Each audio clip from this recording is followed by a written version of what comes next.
Hey everybody, welcome back.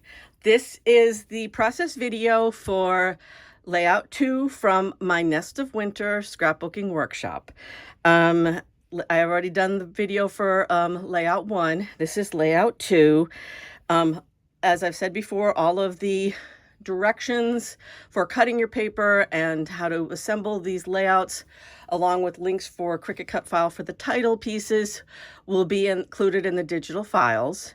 And I will have a link to my blog post on this video description so that you can see how you can get the digital files from me for this. So let's get started. So we are working with our the basic black background paper for this, and I'm going to start with the left-hand side of the layout. So I'm just going to put my right-hand side pieces, including my embellishments, to the side. I'm going to move my title and my other embellishments.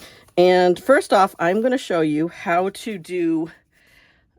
I do this kind of little grommet for any tags that you make. Tags, pretty much what I do is I use my mat and I make tick marks with pencil on the back side and then cut the corners.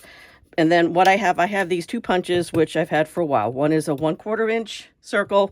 The other is a 1/2 inch circle. So I use the 1/4 inch circle to punch the hole on the tag. Then to create the grommet, you take a scrap of paper. You're going to punch out your 1/4. Leave that to the side. And then I use, lining it up on using the back side of the punch, I'm going to use the 1/2 inch to cut the grommet, eyelet, whatever you want to call it.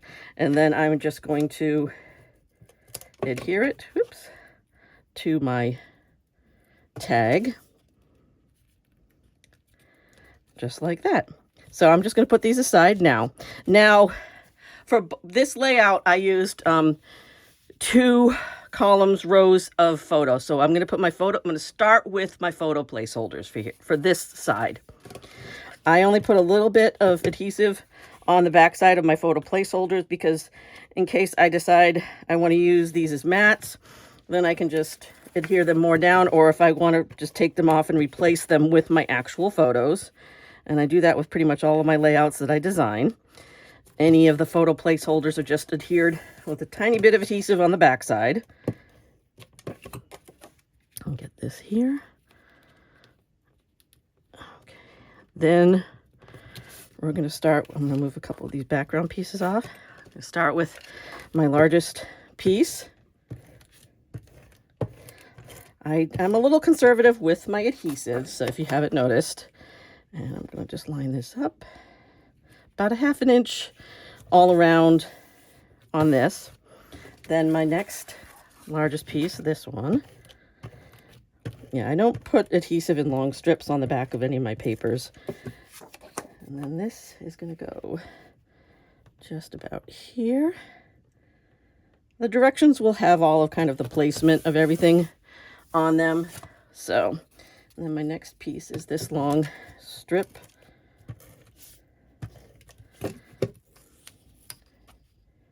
And this goes about here. Then my green stripe.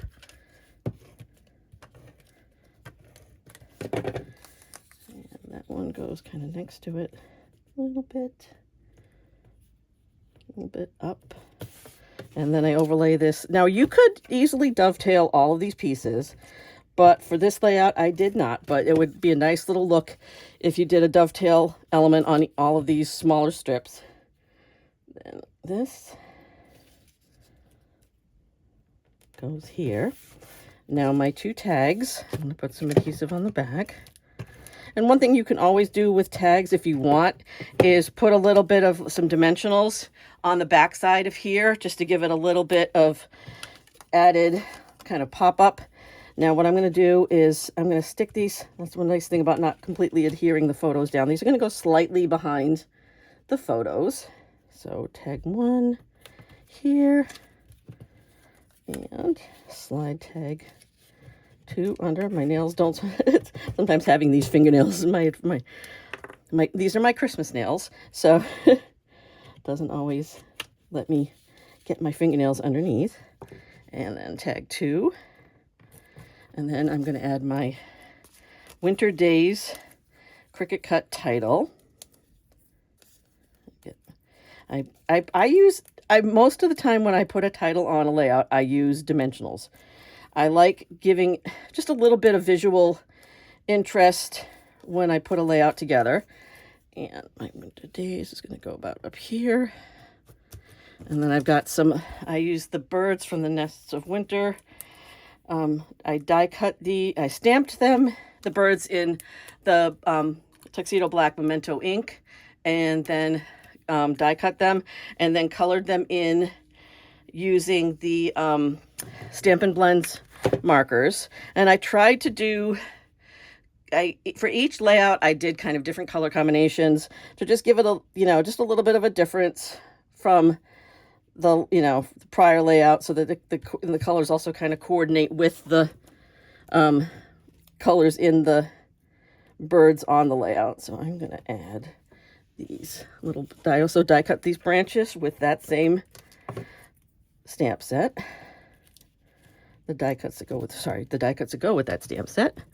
And I'm putting 3, it's a habit I have, kind of a rule of 3 things. And then I'm going to add a few of these dots from the, I believe this is the Cherry Cobbler and Pearl adhesive backed dots. I'm going to put a couple on each layout side. Oops.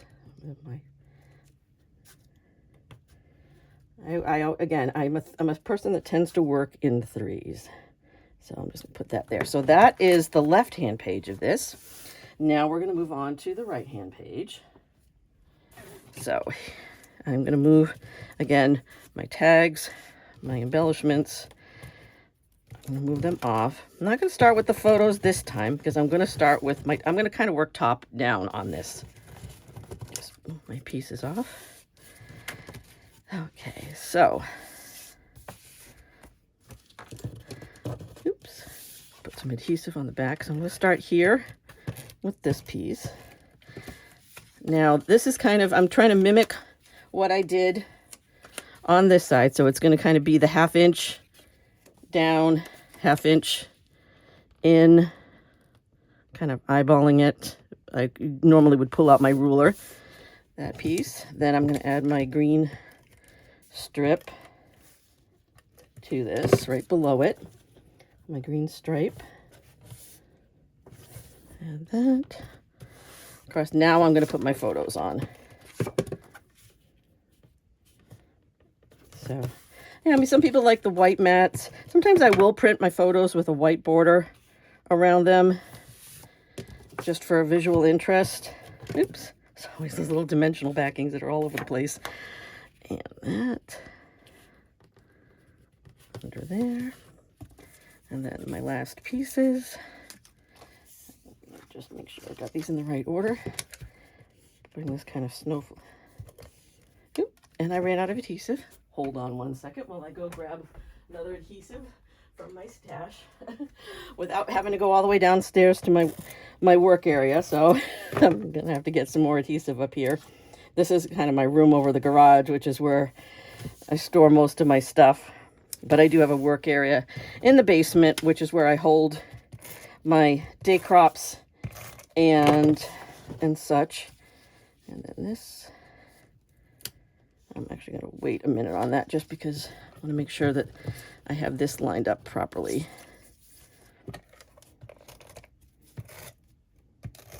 Again, this is kind of to mimic the whole thing. So 1/2 inch down.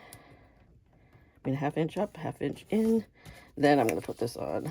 Yeah, that's going to overlap it just a little bit, but that's fine. So there's that. And my tags, this time I'm going to put at the top of the piece. And again, I'm going to tuck them behind my photos. One there. And one here. And then my other bird that I die cut and colored in is going to go here, a little bit over the photo. And then my last little bits, my little branches to stick behind the bird.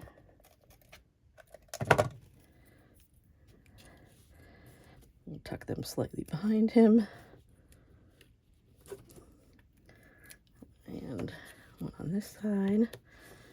And a few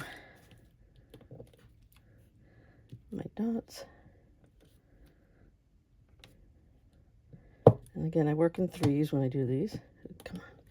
There we go. And then I have some journaling strips. I do journaling strips out of the 1/4 inch wide white, the basic white paper, and then just cut it. I end up saving a lot of 1/4 inch strips, and then I just cut them down to the size that I want. So I'm going to adhere these along the bottom. And as I said in the last video, you can stack them one on top of the other, or you can stagger them when you put them down. And again, you don't have to. You know, this piece here is a nice piece that would work well with journaling, but I like giving a little bit of interest on top of this paper with the birds. Break it up a little bit with just a little bit of white. And I've only done 3 on this, but again, you could do whatever, you know, works best for you and for how much journaling you're going to have. But this is the layout 2 from my Nests of Winter scrapbook workshop. I hope you guys liked it, and be on the lookout for the process video for layout 3. Thank you so much for joining me. I hope to see you again. Bye now.